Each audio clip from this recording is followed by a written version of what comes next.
Oi pessoal, eu sou a Karina, esse é o Luiz, nós somos da Regional do Incose de São José dos Campos. Hoje vamos falar com o Marcelo Leme sobre complexidade. Marcelo, seja muito bem-vindo. Obrigado. O Marcelo ele tem uma rica experiência de 35 anos já trabalhando com processo de desenvolvimento de software embarcado na indústria aeroespacial aqui no Brasil. Hoje ele é especialista em software e ele é doutor em engenharia com ênfase em complexidade.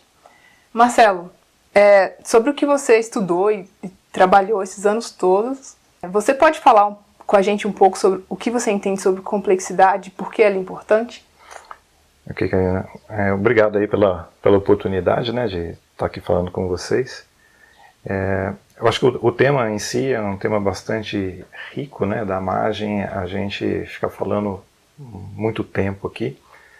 Até porque, assim, o conceito que nós temos hoje de complexidade, ele tem muitas influências, né? Então não dá para você determinar uma origem única, né, para o conceito que nós usamos.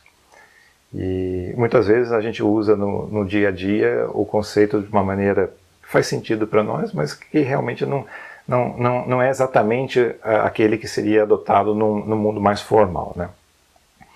Então, o que eu poderia dizer é que os princípios mais fortes, né, que hoje regem o conceito de complexidade vieram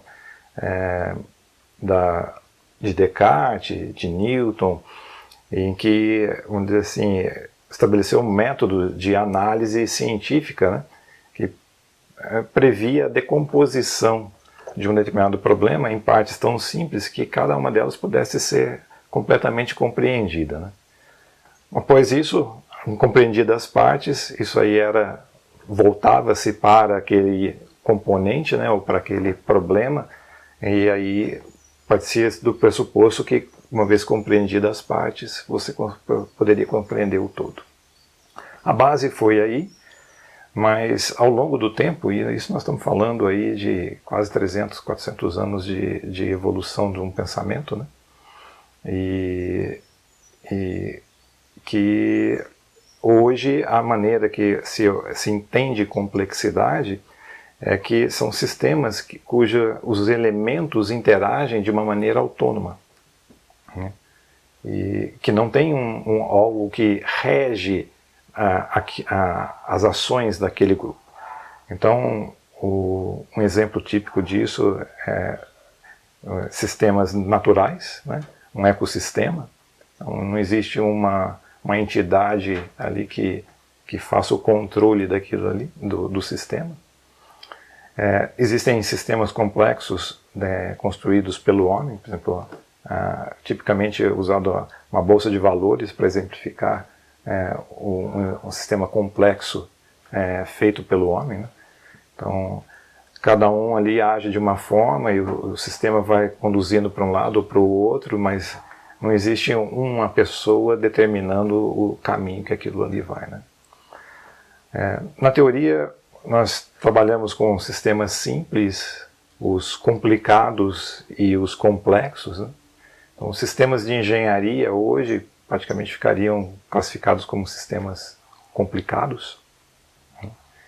E esses sistemas são, tipicamente, eles possuem características que nós chamamos de características emergentes, né? Existe um pesquisador francês chamado Bedeau, e ele colocou essas propriedades emergentes de três maneiras. Ele falou das propriedades emergentes fortes, e essas são de um cunho mais metafísico, né? Então, como você justifica a vida pelo conjunto de órgãos que você tem aqui, né? Só esse aglomerado de órgãos seria suficiente para justificar que as pessoas estão vivas, né? Esse entra em questões dessa natureza, né? Existe a complexidade, a emergência fraca, que é essa que a gente estava comentando, né? Que são das interações que surgem esses comportamentos, né? As bolsas de valores, sistemas, ecossistemas. E existe o que ele chamou de emergência nominal. Então é aquele que você constrói para que o comportamento emergente seja igual àquele projetado. Então, quando a gente fala de um sistema de engenharia, nós estamos falando, na verdade, de um tipo de emergência, mas que é a emergência nominal.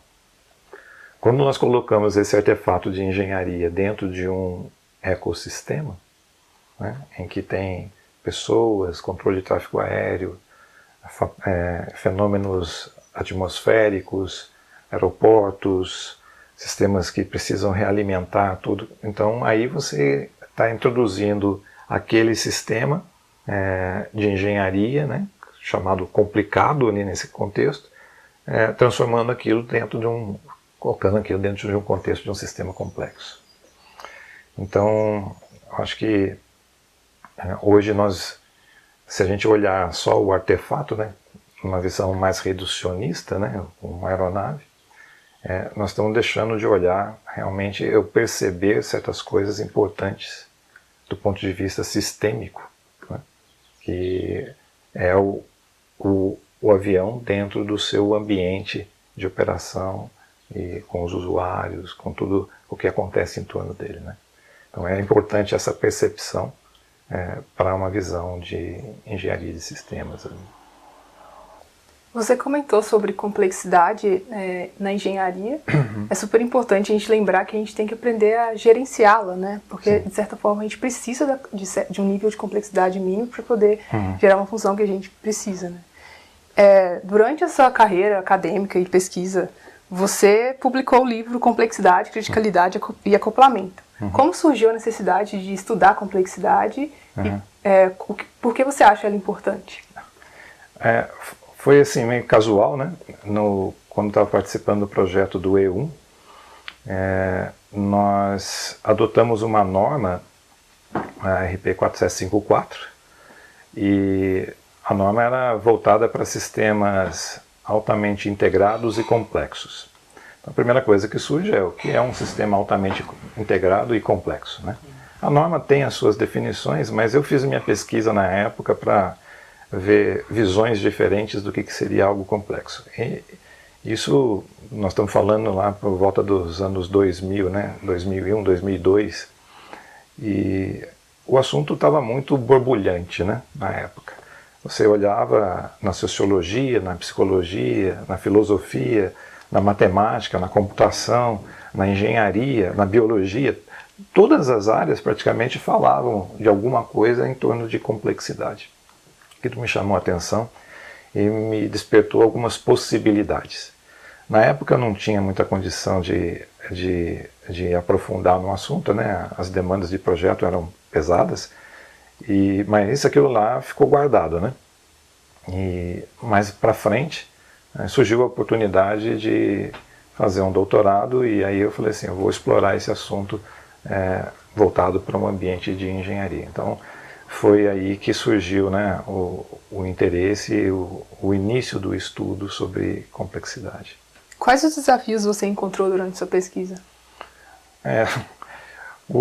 Todo doutorado é um desafio pessoal grande, né, por si só, independente do tema que você vai fazer, né, ainda mais trabalhando, tendo as demandas de casa também. Então, assim, é um esforço pessoal, mas eu diria que vale muito a pena. Com relação ao assunto, uma coisa que me incomodava muito era a questão de definir realmente uma complexidade de um ponto de vista objetivo. Eu fiz uma enquete na época com o pessoal da área de sistemas para algumas perguntinhas, né, e que concluíam se o sistema que aquela pessoa estava trabalhando ele considerava como complexo ou não. A conclusão que eu cheguei naquela época é que o avião que nós estávamos produzindo era extremamente simples, porque para todos os sistemistas, né, que eu perguntava sobre complexidade, todos eles me respondiam, não, mas isso é óbvio, isso aqui é simples, né? E isso me chamou a atenção, porque isso caracterizava muito um conceito da complexidade associada à percepção. Então, ela associada à percepção, ela tem um caráter transitório. Então, o que é complexo hoje para mim, se eu me dedico, se eu estudo, aquilo me passa a ser familiar e daí eu não considero mais complexo. É o que acontecia com nossos engenheiros, né? eles estavam ali envolvidos no dia a dia daquele desenvolvimento, e daí para eles aquilo se tornou simples, né? Agora, cada um estava olhando a sua parte. Então, a gente teve desafios grandes na parte de integração, que é justamente onde as interações entre esses sistemas iriam acontecer. Aprendemos bastante, né? Então, eu acho que um dos pontos, né, que me incomodava era essa visão mais baseada na percepção. Então, a dificuldade era encontrar algo que não dependesse dessa percepção, que ela fosse algo mais objetivo, né? Algo mensurável. Então, se eu digo para você que algo era complexo, eu tinha que ter uma referência. Qual é a complexidade máxima que eu deveria atender? Então, essa foi a busca, né? Então, eu achei na teoria da informação, na hora que você... um subsídio, né? Para criar uma métrica em que, baseado nas conexões mapeadas da aeronave, eu conseguiria calcular a quantidade máxima de informação necessária para descrever aquelas interações. E qual seria a quantidade máxima teórica se aquelas conexões se conectassem todas com todas, né? Então, algumas seriam até assim, inviáveis, né? Mas, a princípio, aquilo criava um cenário em que eu conseguiria medir uma complexidade máxima daquela arquitetura. E aí, comparado com a complexidade medida da solução adotada, então eu conseguiria posicionar a medida em relação à complexidade máxima. Então, foi isso que basicamente, a síntese de toda a pesquisa que eu fiz, né? Você tem alguma posição sobre a complexidade inserida nas estruturas organizacionais e modelos de negócio? Então, nós falamos ali de talvez a parte mais simples, né? Que é uma estrutura estática, uma vez que está definida a arquitetura, né? A gente consegue medir isso. Realmente, voltando ali ao fundamento, né? Se nós estivéssemos caracterizando pelas definições lá do Instituto Santa Fé, eu não estava trabalhando necessariamente numa complexidade, estava num sistema complexo. Estava trabalhando numa aeronave que foi projetada para uma determinada finalidade, então estaria trabalhando num sistema complicado. Quando a gente vai para uma área mais que envolve decisões de pessoas, organização, tem uma multiplicidade de possibilidades ali, o nível de incerteza aumenta, e por si só a complexidade do sistema aumenta. Perceber isso, né, nem sempre é uma coisa fácil. E as organizações muitas vezes não favorecem a estrutura dela para que as pessoas percebam essas iterações, né? Muitas estruturas mais estratificadas, as áreas ficam muito isoladas. Então, eu vejo uma preocupação hoje na fábrica, né, de introduzir os conceitos de Systems Engineering, justamente para quebrar essas fragmentações e ter uma visão mais holística, né, de como que a coisa se organiza. Então, eu vejo essa necessidade, né, para se entender a complexidade, eu tenho que ter uma estrutura que também favoreça a enxergar todas essas interações, né. Baseado em tudo que você já viveu na sua carreira, tanto na academia quanto na indústria, se você tivesse que dar algum conselho para a gente hoje, qual conselho você daria para lidar com complexidade de sistemas? Eu acho que primeiro tem que ter uma vontade, né, de se abrir para algumas coisas. Então, algumas empresas, eu acho que as soluções do passado não garantem o sucesso do futuro, né? Então, acho que um primeiro ponto são as pessoas se abrirem para essa realidade e enxergarem que isso é um fato.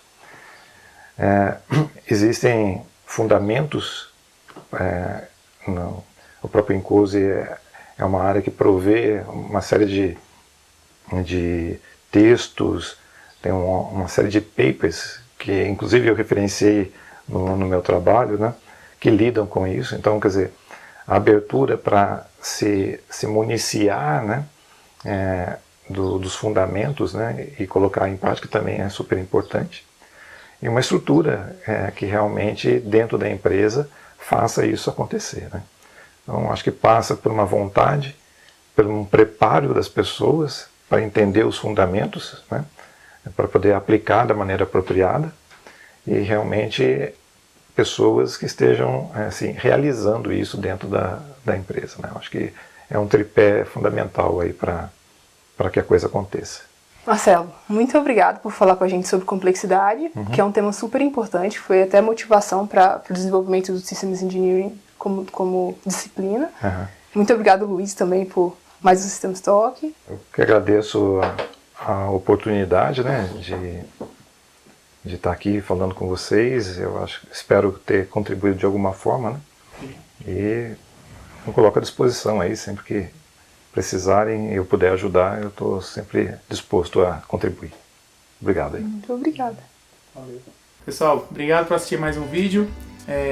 Confira no nosso canal no YouTube mais vídeos a respeito do System Engineering. E se você quiser fazer parte também do eCode, junte-se a nós. Entre em contato conosco através dos links no canal. Muito obrigado e até uma próxima.